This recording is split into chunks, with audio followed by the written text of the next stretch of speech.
Hello everyone and welcome back.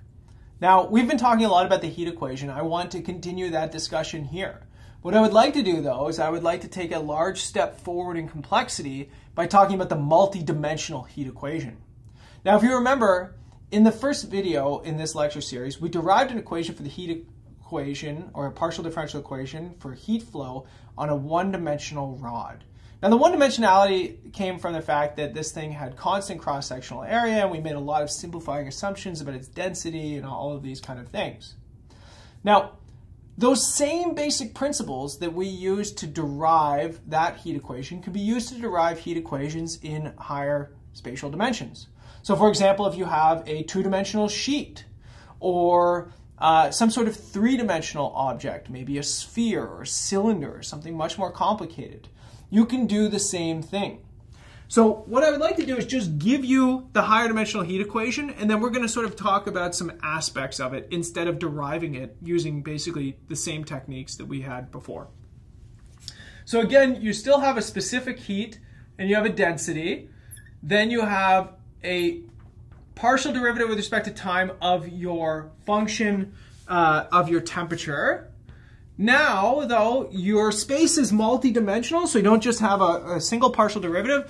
You've got a gradient, and a gradient operator, a dot product. And then inside of this, you have this k0 term times the gradient of u plus q. Okay. And in this case, things could be extra complicated depending on, how many spatial variables you have. C varies across space, rho varies across space, k0 varies across space, q varies across space and time, okay? So things can be very, very complicated, but of course, we want to keep it a little bit simple. We want to make it manageable. We're going to take small bites off this thing until we can sort of digest the whole thing of it. But, so, simplify it. Let's do C, rho, and k0 constant, and Q just to be 0. There's no external heat source here. Well, then in this case, you're going to get the partial derivative with respect to U. So again, another dynamical system. I'm going to have little k here again, the thermal diffusivity, and then this gradient operator dotted with the gradient of U. Okay, so let's actually open this up, okay? Let's figure out what this term actually looks like, because it's a very, very important term throughout partial differential equations. Okay, so the del operator here, the nabla operator, if you're using LaTeX here, this is the partial derivative with respect to the first variable. In this case, I'll use 3 spatial variables really just to emphasize it, but you can use 2 or 4 or 20. It doesn't really matter. And then, so let's actually just kind of write this out. This is a vector of partial derivatives dotted with the actual vector of partial derivatives of the function u. Okay, so maybe you have to remind yourself a little bit of some multidimensional calculus, but let's take a look at this, the dot product. So partial derivative with respect to x here. So second derivative in x kind of looks like what we had for the one-dimensional heat equation, and then the y with the y, partial derivative in y, and then the z with the z. Okay, so really, the new heat equation, instead of just including one second spatial partial derivative, it's just the sum of all of the spatial partial derivatives. This derivative operator is called the Laplacian. So this is after Pierre-Simon Laplace, another one of these very, very famous 1700s mathematicians who were sort of pioneers of partial differential equations. So a contemporary of Fourier. And typically, we write this operator, instead of having to do, a bunch of upside down gradient terms, we just write it as one right side up triangle. So this is called the Laplacian operator. When I write this little delta or this triangle times u, I'm really saying the sum of all of the second order partial derivatives in this Cartesian coordinates. Okay, now I've already communicated that this is a dynamical system, right? It flows in time, either one of these, right? That means that it needs an initial condition. So the question is, what would an initial condition look like now? Well, it's not really all that different from before. An initial condition just tells you the initial heat distribution everywhere in space. So again, if we're in 3D, so at each point x, y, z in space, at time 0, you just have to know what the temperature distribution is, right? For every single point. So an initial condition just prescribes what the temperature looks like at every point in space at the beginning of the simulation. That's not that interesting. But boundary conditions are much more fun. And by fun, I mean they can be truly terrible, right? This is really, one way. If you want to make what would potentially be a very simple partial differential equation, the heat equation, you want to make it complicated, put some weird boundary conditions on it. Or mix and match boundary conditions, right? We already saw with a one-dimensional rod, you can have different boundary conditions at the left than you have at the right. Prescribed on the left, insulated on the right. Newton's law of cooling on the left, prescribed on the right. Whatever it happens to be, you can mix and match and make them all really complicated. Now, the boundaries of this thing are surfaces or hypersurfaces or planes, right? They're very complicated objects, right? Because now we're talking about multi-dimensional spaces. Even, for example, if you have a sheet, a two-dimensional rectangle, you need a boundary condition on every single one of those sides in order to have this be a well-posed partial differential equations. And later on in this lecture series, we're going to actually solve some of these heat equations on these rectangles or on a disk or these more complicated objects. Okay, so first of all, let's talk about prescribed boundary conditions. So prescribed. So, well, essentially, x, y, z, t is given at every x, y, z on the boundary. B and dry is my boundary of, in this case, a 3D region, right? So I'm using x, y, z as my 3D region, but it could be a 2D region, again, my square, my disk, or whatever it happens to be, or it could be a very complicated object, right? It could be a big wishbone or a dog bone shaped thing, That's another aspect that sort of comes into multidimensional partial differential equations is the geometry of the space that you're working on, right? So, as a mathematician, things get idealized, especially in a classroom setting, you work on squares or rectangles or circles. But in real life, you could be looking at heat flow on a weird, complicated, bent piece of metal, right? That thing is a very, very complicated object to describe mathematically, and this particular geometry of that object also comes into play with the heat flow on it. But nonetheless, let's look at another example. Let's look at insulated. So maybe you might have to remind yourself of some multidimensional calculus here, but so remember, insulated had a partial derivative in it. Again, you get a partial derivative, but now it's the gradient. So it's this vector of partial derivatives, and then multiplied by the outward normal vector. Okay, so for example, if I've got maybe some sort of circle or something like that, you would talk about the outward normal. It would be perpendicular at every single point on the circle here. And so essentially, this is a Neumann boundary condition. This is a Neumann boundary condition involving the normal derivative. And if you would like to think of this, maybe this is my pond example or my pool example again. It's basically saying you're not losing anything to the boundaries. It's saying every single way that you could possibly leave this thing. Remember, n is a function of space as well. It has to sweep all the way around. Every possible way that you try to leave, you can't. You get bounced back. You cannot leave through any of the boundaries. That's a Neumann boundary condition in higher space dimensions. And of course, Newton's law of cooling, well, we can basically just put these two things together in the same way we did in one spatial dimension. So we've got this K naught gradient of U dotted with the normal derivative. So the heat loss at the boundary is going to be proportional to U minus whatever. So your current temperature minus whatever it is at the boundary. Again, all of these things are multi-dimensional objects. They all depend on every single point in space on the boundary and potentially on time. So things are getting really, really horrible and complicated right off the bat here. Okay, another thing that we can ask ourselves, what we saw with the rod in the previous video is we looked at the equilibrium distribution. That was whenever the time derivative was equal to 0.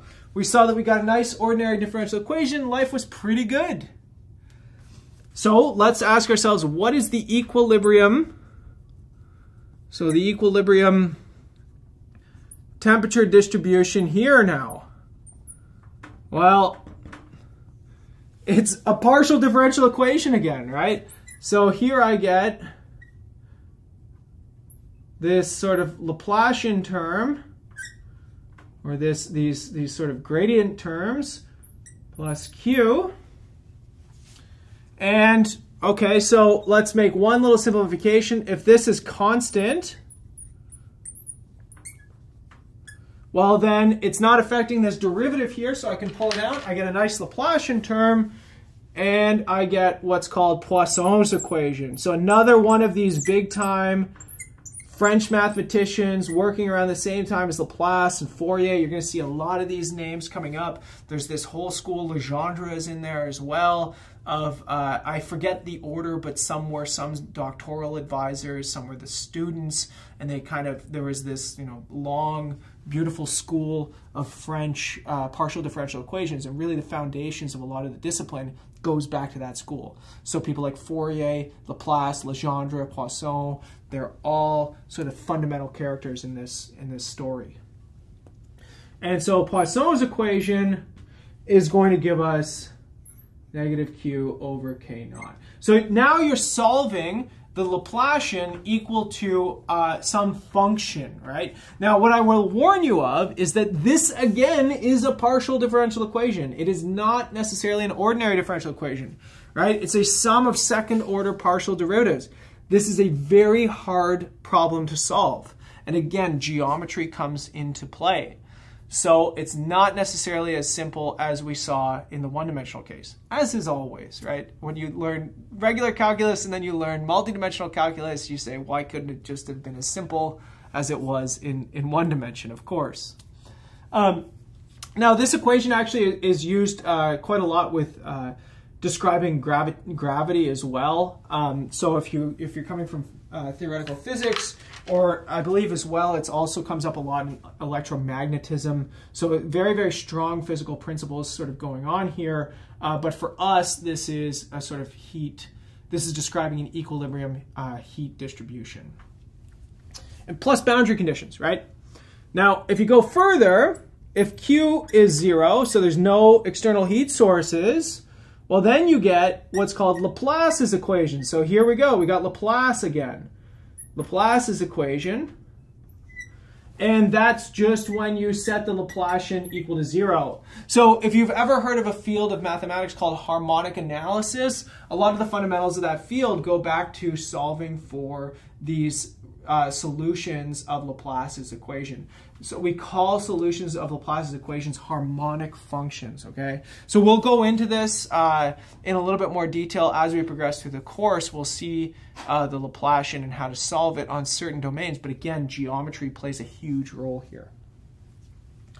Now, before we wrap up this lecture, I would like to leave you with some alternate versions of the Laplacian. Again, this version of the Laplacian that I posted right here is only for Cartesian coordinates. Now again, if you think back to your multidimensional calculus class, you learned the Laplacian sorry, you learned how to take partial derivatives potentially in different coordinate systems.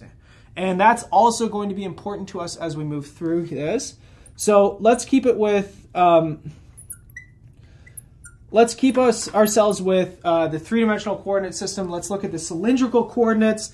In this case, so the cylindrical coordinates are giving a radius and an azimuthal component and then extending in the z direction. So it's polar in x and y, extended in z. Well, the Laplacian takes this form. So it's not pretty, although nothing in higher space dimensions really ever is. Plus 1 over r squared, del squared u, del theta squared, and then plus the second. The z component doesn't change here. And of course, if you're in only 2 spatial dimensions, you want to look at polar coordinates, then there's just no partial derivative with respect to z, right? Because essentially cylindrical is polar in x and y and then extend in z. So just in case you need a little refresher, this is achieved by setting x is equal to r cos theta, y is equal to r sine theta, and z is just z, right? So again, I have a multidimensional calculus lecture series here on this YouTube channel if you need to refresh up on these things. Again, I'm going to sort of take some of this stuff for granted. And one other one, let's look at spherical coordinates. This one is way worse. I try to avoid spherical coordinates as much as possible, but of course, you know, they're useful, they come up. So this is achieved by setting x is equal to, let's say, rho sine phi cos theta.